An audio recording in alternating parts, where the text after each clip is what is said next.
Hello नमस्कार दोस्तों, स्वागत है आपका हमारे चैनल में। तो आज हम बात करने वाले हैं आईआईटी हैदराबाद समर इंटर्नशिप की। इसकी क्या डिटेल है और आप आईआईटी हैदराबाद में समर रिसर्च इंटर्नशिप आप कैसे ले सकते हैं। तो सबसे पहले इस समर रिसर्च इंटर्नशिप का नाम है श्योर। अगर इसका फुल फॉर्म की बात करें तो summer under graduate research exposure internship. तो अगर आप इंटरेस्टेड है इस इंटर्नशिप में, तो सबसे पहले आपको सर्च करना पड़ेगा IIT Hyderabad summer research internship. इसमें हम बात करेंगे कि हम कैसे एप्लीकेशन फिल करें इस वीडियो में, और फिर क्या एलिजिबिलिटी क्राइटेरिया है, क्या स्टाइपेंड रहेगा, कैसे आप सेलेक्ट हों। तो सबसे पहले आपको IIT Hyderabad summer internship 2024 search करते ही जो पहला लिंक आएगा यहाँ पे summer under graduate research exposure show नाम का, उस पर आपको क्लिक करना है। उस पर आपको क्लिक करते ही यहाँ पे बहुत सारी चीज़ें गाइडलाइन या एक तरह से आपको एक वेब पेज दिखेगा। ये फॉर्म 15 फेब 2024 से आया हुआ है। तो यहाँ पे कुछ गाइडलाइन है और इन सबको आपको पढ़ना पड़ेगा। यहाँ पर टोटल 200 इंटर्न लिए जाएंगे और 5 एक्सक्लूसिव गर्ल्स के लिए है। यहाँ पे amount of fellowship 15,000 intern for 2 month, 7,500 per month पर इंटर्न, 10,000। यहाँ पे आपको ऐसे अमाउंट दिया हुआ है कि अगर आप इसके बारे में हम आगे डिस्कस करेंगे जब आप फॉर्म फिल करेंगे, तो इसके लिए अलग सेक्शन आएगा। तो ये सब आपको थोड़ा थोड़ा कुछ इन्फॉर्मेशन दिया गया कि ड्यूरेशन क्या होना चाहिए, एकोमोडेशन एंड फूड आपको प्रोवाइड किया जाएगा, मेस चार्जेस आपको देना पड़ेगा। तो ये सब चीज़ें यहाँ पे दी गई। अब यहाँ पे हम सबसे पहले मेन चीज़ पढ़ लेते हैं कि एलिजिबिलिटी क्या है। यहाँ पे only non IIT Hyderabad student will be below eligibility. तो उनके लिए क्या एलिजिबिलिटी का है, जो नॉन आईआईटी हैदराबाद स्टूडेंट है। Should be a first year MSc math physics chemistry biology और एमए फर्स्ट ईयर। तो यहाँ पे जितनी भी एलिजिबिलिटी क्राइटेरिया दिया है, अगर आप इसको पढ़ने के बाद अगर आप एलिजिबल हो तो ही आप फॉर्म फिल कर सकते हो। मैं ऐसा क्यों बोल रहा हूँ, क्योंकि आगे जो फॉर्म में सेक्शन है कि आपका कि भी आप क्या परस्यू करो, उसमें इन्हीं में से दिया गया सेक्शन, उसमें कोई अदर ऑप्शन नहीं है, कोई और ऑप्शन नहीं है। आगे हम फॉर्म फिल करेंगे तो उसमें हम डिस्कस करेंगे। वहाँ पे एक एलिजिबिलिटी क्राइटेरिया के हिसाब से ही वहाँ पे एक ड्रॉप डाउन मेन्यू दिया गया है, उसमें से ही आप सेलेक्ट कर सकते हो। अगर आप उसमें गलत भी सेलेक्ट करते हो तो अगर आपका एप्लीकेशन वाइड अगर सेलेक्ट हो जाता है तो आगे प्रोसीजर में वो निकल जाएगा या रिजेक्ट हो जाएगा। Application process after the deadline, no application should be accepted. Obviously कि डेडलाइन के बाद कोई भी एप्लीकेशन एक्सेप्टेड नहीं होगा। Application must be submitted through a web portal only. अगर आप जैसे ऑनलाइन फॉर्म भर रहे हो तो ऑनलाइन फॉर्म होगा। ऑफलाइन एप्लीकेशन और एप्लीकेशन थ्रू ईमेल ये नहीं मान्य होगा, तो आपको ऑनलाइन ही एप्लीकेशन भरना पड़ेगा वेब पोर्टल से। अब सिलेक्शन प्रोसीजर क्या है? Selection procedure consist of a preliminary screening of application followed by a interview. Online mode पे आपका कोई इंटरव्यू होगा। यहाँ पे department mentor faculty wise option concern department. तो यहाँ पे आपको नीचे आपको दिखाया था, यहाँ पे बहुत सारे डिपार्टमेंट दिए गए हैं, नेम ऑफ फैकल्टी दिए गए हैं और यहाँ पर रिसर्च एरिया दिया गया है। आप किस में कौन से डिपार्टमेंट में आप इंटरेस्टेड हो, कौन सा रिसर्च एरिया में इंटरेस्टेड हो, आपको वो सेलेक्ट करना पड़ेगा। तो ये तो हम देख लेते हैं। यहाँ पे सिलेक्शन में भी depend upon a consistently brilliant academic performance. तो वो सब आपको देखा जाएगा कि कोई आपका अच्छा ब्रिलियंट परफॉर्मेंस एकेडमिक में ओलंपियाड कोई आपने जीता हुआ है, नेशनल टैलेंट सर्च एग्जाम कोई आपने जीता हुआ है। अगर इन सब नहीं हो तो आपको जो इंटरव्यू का परफॉर्मेंस आपको वो भी देखा जाएगा। इनवाइट एप्लीकेशन चालू हुआ है 15/2/2024 से। ड्यू डेट है ऑनलाइन फॉर्म का 10/3/2024 तक। तो अभी उसका डेट है, अगर आप चाहो तो आप भर सकते हो फॉर्म। डिक्लेरेशन जो इसका होगा ये इसी एसआरसी की साइट पे ही होगा 15/4/2024 को। और नोटिफिकेशन अगर आप वाइदा अगर सेलेक्ट होते हो आप, तो उसका जो नोटिफिकेशन है वो आपको ईमेल पे ऑलरेडी चला जाएगा और फाइनल लिस्ट जो होता है इंटर्न का वो वेबसाइट पे डिस्प्ले होगी।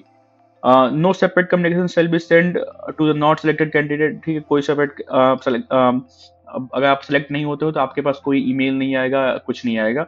अगर आप सेलेक्ट होते हो तो ही आपके पास एक ईमेल आएगा या फिर आपकी जो रिजल्ट होगी वो एसआरसी के साइट पे आएगी। डिसीजन आईआईटी, जो ऑब्वियस बात है, आईआईटी हैदराबाद के जो अथॉरिटी है उनका जो डिसीजन होगा वो फाइनल डिसीजन होगा। कैंडिडेट को पूरा एलिजिबिलिटी क्राइटेरिया फुलफिल होना चाहिए और बाकी no other correspondence shall be entertained in this whatever so manner. ठीक है, कोई भी इधर उधर की जो एक्टिविटी हो वो मान्य नहीं होगी। और खासकर आप ये काम मत करना कि अगर आप ईमेल करने लग जाओ आपके यहाँ मैंने बहुत लोगों को देखा है कि यहाँ पर नेम ऑफ फैकल्टी को पूछ कर वो लिंक्डइन पे जाते हैं, फिर वहाँ से मैसेज करते हैं सेलेक्ट होने के लिए। तो ये सब मत करना, ये सब चीप लगता है और ये सब चीज़ें एंटरटेन नहीं की जाएगी। क्या पता इन सब चीज़ों को लेकर आपका एप्लीकेशन वैसे ही रिजेक्ट हो जाए। तो यहाँ पे आपको डिपार्टमेंट नाम दिया गया है, नेम ऑफ फैकल्टी दिया गया है और रिसर्च एरिया दिया गया है। तो ये सब आपको एक बार पढ़ लेना है कि आपको किस रिसर्च एरिया में इंटरेस्टेड है, कौन से डिपार्टमेंट आपको इंटरेस्ट है, आपको उस हिसाब से फॉर्म भरना है। तो अगर आपको फॉर्म भरना है तो यहाँ पे आप देख सकते हैं कि एप्लीकेशन फॉर्म अप्लाई हियर। जैसे अगर आप इस पर क्लिक करते हो तो यहाँ पे आपके एसआरसी का एक यहाँ पे आपका एप्लीकेशन फॉर्म खुल जाता है। यहाँ पे आपको रेड गाइडलाइन दिया गया है बिफोर सबमिशन, आप इसको पढ़ सकते हो। एफएक्यू क्वेश्चन दिया गया है, फ्रीक्वेंटली आस्क्ड क्वेश्चन है, इसको आप पढ़ सकते हो। यहाँ पे बहुत सारे क्वेश्चन दिए गए, इसको आप पढ़ सकते हो। जो अभी हमने ऊपर पढ़ा वही है। तो यहाँ पे भी बहुत सारे क्वेश्चन है, आप इनको पढ़ सकते हो कि क्या एलिजिबिलिटी है क्या नहीं। हम फॉर्म पे आते हैं। यहाँ पे आपको अपना नाम भरना है, यहाँ पे आपका ईमेल आईडी, यहाँ पे आपका फ़ोन नंबर, यहाँ पे आपको जेंडर सेलेक्ट करना है, यहाँ पे आपका date of birth, name of a current institution, जिस इंस्टीट्यूशन में आप पढ़ रहे हो उसका नेम आपको यहाँ पर आना चाहिए।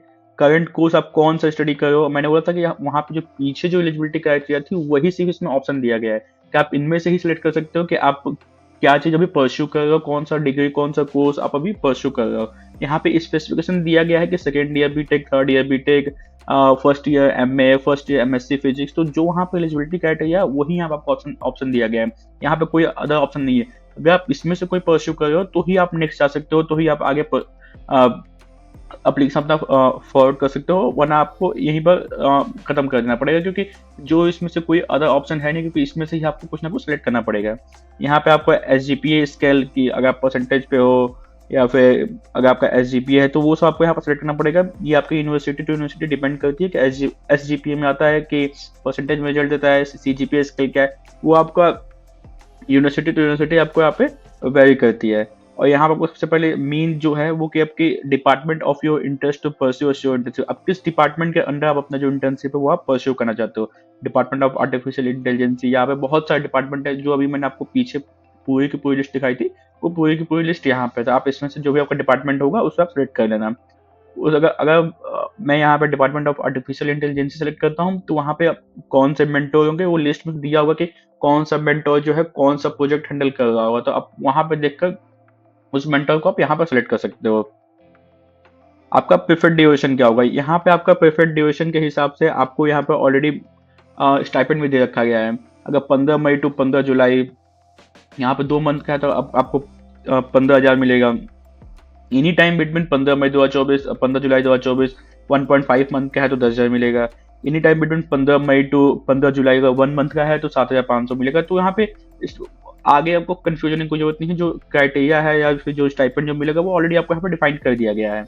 और यहाँ पे आप सबसे मेन जाता है अपलोड डॉक्यूमेंट, CV का 2 पेजेस, लास्ट सेमेस्टर का मार्कशीट होना चाहिए आपको, certificate from HOD and principal. यहाँ पर अगर आपको एक सर्टिफिकेट लेना पड़ेगा HOD या प्रिंसिपल से कि मैं इस पे, वो एक तरह से नॉन ऑब्जेक्शन सर्टिफिकेट होता है, NOC होता है कि मैं इस पे अप्लाई कर रहा हूँ, मुझे जाने दिया जाएगा या फिर स्कूल कॉलेज की तरफ से कोई भी बाउंडेशन नहीं होगी। तो वो सब एक तरह से कॉलेज अपने एक NOC बना के देता है। आप HOD और प्रिंसिपल से आप किसी से भी वहाँ पे या डायरेक्टर आप किसी से भी वहाँ पे बनवा सकते हो, उसमें कोई दिक्कत नहीं होती है। और यहाँ पे आपको बस यहाँ पे इनके जो भी गाइडलाइन है उसको आपको मार्क करना है, तो फिर यहाँ पे आपको सबमिट करना है। तो ये था पूरा का पूरा एलिजिबिलिटी क्राइटेरिया से लेके फॉर्म कैसे भरना है, वहाँ से लेके क्या क्या आपको फॉर्म में फिल करना है, वो सब चीज़ें, वो सारा का सारा एक्सप्लेनेशन ये था। तो अगर आपको साइट ढूंढने में या फॉर्म ढूंढने में कोई दिक्कत हो रही है तो इसका जो भी आपको फॉर्म की लिंक है वो आपको यूट्यूब के डिस्क्रिप्शन में मिल जाएगी। तो अभी आप जाकर तुरंत फॉर्म फिल करो and I hope you will be selected.